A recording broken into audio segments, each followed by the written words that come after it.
Hi guys, it's Carissa, and I want to do this like as quick and dirty as possible. I wanted to give you guys an update on my last few videos, and I thought if I recorded on my phone, maybe I'd try and talk faster. But basically where things stand right now is I did some background research on potentially starting IVF treatments late summer, early fall. We do have an appointment to reevaluate our situation with the doctor at our previous treatment facility. And when I called the nurse, I had to touch base with her on some thyroid stuff. I get my thyroid retested every 4 to 6 weeks. I don't have hypothyroidism, but my thyroid is outside of the normal range for ideal numbers to conceive. But it's within the normal range for everyday life, I guess, if that makes sense. So when I called to check on that, I did ask, I was dreading the answer to this question. I said, do you have a weight restriction or a BMI limit for IVF? And she thankfully said no. A lot of facilities do that because it waters down their success rates. You know, they want a good success percentage. And the heavier you are, the less likely you are to actually conceive through the treatment. So, is that great news? Yes, because a BMI of 30 is what is typically the cutoff, and I haven't been a BMI of 30 since high school. And I would have to lose over 100 pounds, or about 100 pounds, in order to get there. Does that mean I'm going to just try and kind of coast along? No, I would really, really like to be at a better weight. But what was nice is she didn't actually say that word. I could tell she was very carefully phrasing what she was saying. But basically, she said, you have about a month before you'll see the doctor. Just try to be as healthy as you can between now and then maintain those behaviors up until your treatment starts. So it was really nice because she didn't say lose as much weight as you can before you come see us, because pressure like that is exactly what I don't need, and I do enough of that to myself. So I was able to breathe a big sigh of relief on that. So I do have an IVF consultation on the 23rd, and I will be compiling a list of questions. My friend Lisa recommended that I write down all the questions that I end up having. Prior to that, I might call the financial department just to see what I'm up against in terms of finances, just to see, because I have no idea how any of that stuff works. You know, if I pay for more cycles, it's less expensive, but then what do I do if the first one works, and what if I have to do for, I don't know. I have so many questions. It doesn't mean I'm not scared.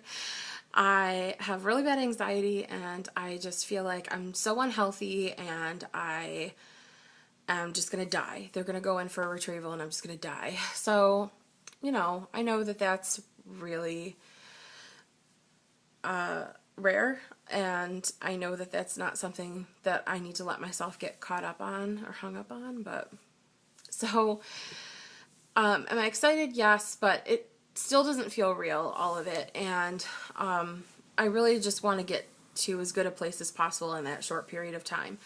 If something for some reason causes us to not be cleared by the doctor, or if he does end up saying, I want you to lose 30 pounds, 50 pounds before we do this, obviously I will listen to what he has to say. But that was the first step and one of my biggest fears.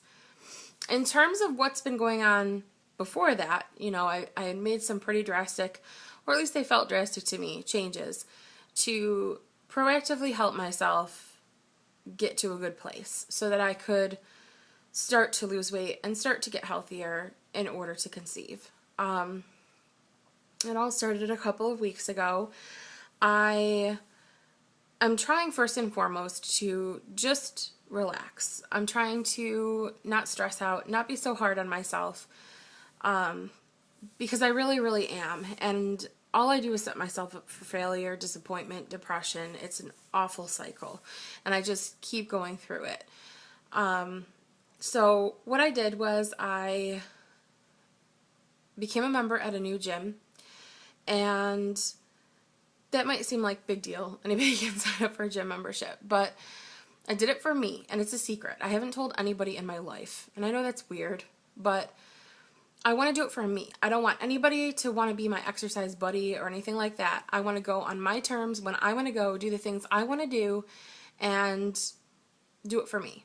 And I do. I get so much a better workout when I'm alone. So I signed up for this beautiful facility. I feel like a celebrity when I go in there because it's so nice. And it is a chain that recently came through, and people were like, boo to the chain, but it's gorgeous, and it's something I'm doing for myself. And no offense to the privately owned places, but they can get a little catty and a little cliquey, and I just needed to feel like I could just breathe and be pretty much anonymous if possible. So that was a big step for me. Another thing I did was I cut all my hair off. There were a couple of reasons behind that. I had kind of been a little bit getting the itch, and I do every like 3 to 5 years or so feel like I just want to lob it all off and make my life easier, but I put more time and attention and thought into what's good for my hair than almost anything else in my life, and my hair wasn't that great, so, but I'm telling you, everything, my daily schedule, the things that I use, the things that I do, it all revolved around my hair. So some days I didn't want to work out because I didn't want to have to style my hair. And that is the most ridiculous excuse I think I can possibly come up with. But it is hard because I try to only wash my hair so often, only use certain products, only put shampoo here, only put conditioner here, only dry it this way, only use these kind of things to absorb water out of my hair, only brush it this way, sometimes use dry shampoo. I really had, a friend of mine asked me once over a text message what my hair care routine was, and I tried to respond to her, but I was like, no, I need to sit down, and I typed, if she had printed it out, it would have been like 3 pages of just stuff, information on the things that I did to consider my hair, and I think she thought I was crazy afterwards, but I think that when you feel bad about the way you look, it's really easy to throw all your eggs in one basket and say, well, I'm going to focus on this and make sure, that's why I so often wouldn't even look in the mirror from here down, because everything I worked on was from here up, and that's all that I wanted people to pay attention to. But it's like, really, if your hair looks really great but your ass doesn't, why are you trying so hard? And excuses. I do get really busy with work, and I have a hard time keeping up with housework and with laundry and things like that. Luckily, Mike is very helpful, but he has a full-time job as well. And do I really want to have to worry about how long it's going to take me to style my hair one day if I can fill that time with other things? Or do I really want to forego a workout that's really worthwhile just because I don't feel like washing my hair again because I think it's going to be damaging and then subsequently having to dry it? So I put my hair, I started getting the itch. It was like really building up. I was like, if I don't do it now, I might not do it. So I put my hair in a ponytail and I cut the ponytail off. And then I scheduled an appointment with my friend for like the next day or 2 days later to just fix it and make it look, like I had a hairstyle. To give me an actual haircut, but usually I cut my own hair and I just would trim it to maintain it. So now that it's shorter, I'll need her to actually give it a little bit of style. But for the most part, it's almost completely 100% effortless. It's really wash and go. And now I don't feel bad about having to wash it as often because I'm not really having to style it at all. So that was good. That felt really good. It's incredibly liberating. I have there's like a little, it's smaller than a donut hole, the little bun in the back of my head. It's everything I can do to pull it all together, to pull it up, but I feel so good. I feel so free. I'm not weighed down by it. I don't have hair over my neck all the time, and best of all, it frees up a lot of time for me. Next, just other little things that aren't a big deal, but that I started doing. I'm tracking my calories. I set a calorie goal for myself, and I have a little bit of a wiggle room goal. Like last night, I stayed within my calories. Today, I did not. But tomorrow, I'm going to start fresh all over again and follow my calories. I'm trying to make sure I'm drinking enough water.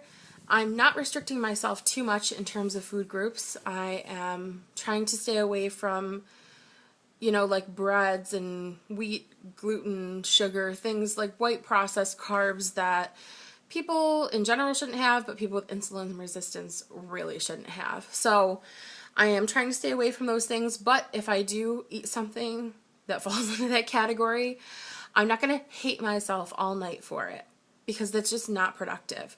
I'm just going to track it and move on. I got rid of my desk chair and I'm sitting on an exercise ball now all day while I work. And it's helped me a lot with like hip and back problems.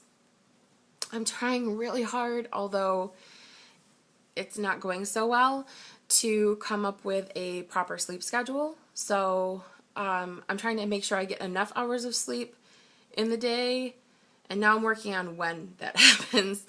That's kind of going to be a longer transition for me, but I feel much better. I feel much more positive. I feel much less stressed. I feel like some of these things that I've decided to do to change, and that's just some of them. That's just some of the more obvious everyday things, but I feel really good and I don't feel punished. Everything else I used to do to try and improve my chances to conceive, all the vitamins I took, all the supplements, all of the dietary changes I made, I would pout about it and feel like I was being punished. Like, it's not my fault I have PCOS. Why do I have to deal with this? Don't get me wrong. PCOS sucks. It sucks. But there are way worse diagnoses out there to have. I mean, it's not that bad, considering. So, I'm going to beat it. I'm going to get to the other side of this and reduce my symptoms as much as possible to be the girl that I feel like I used to be and still am until I see a picture of myself or my reflection in public. So that's what's going on over here. That's what I'm doing. It's nothing earth-shattering, but it's kind of the changes that I've made in the last couple of weeks. And I feel good. I feel positive and ready to take it all on. So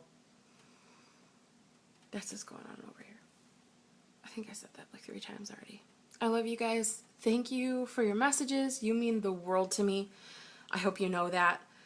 Every one of you. Thank you so much. And that's it for now.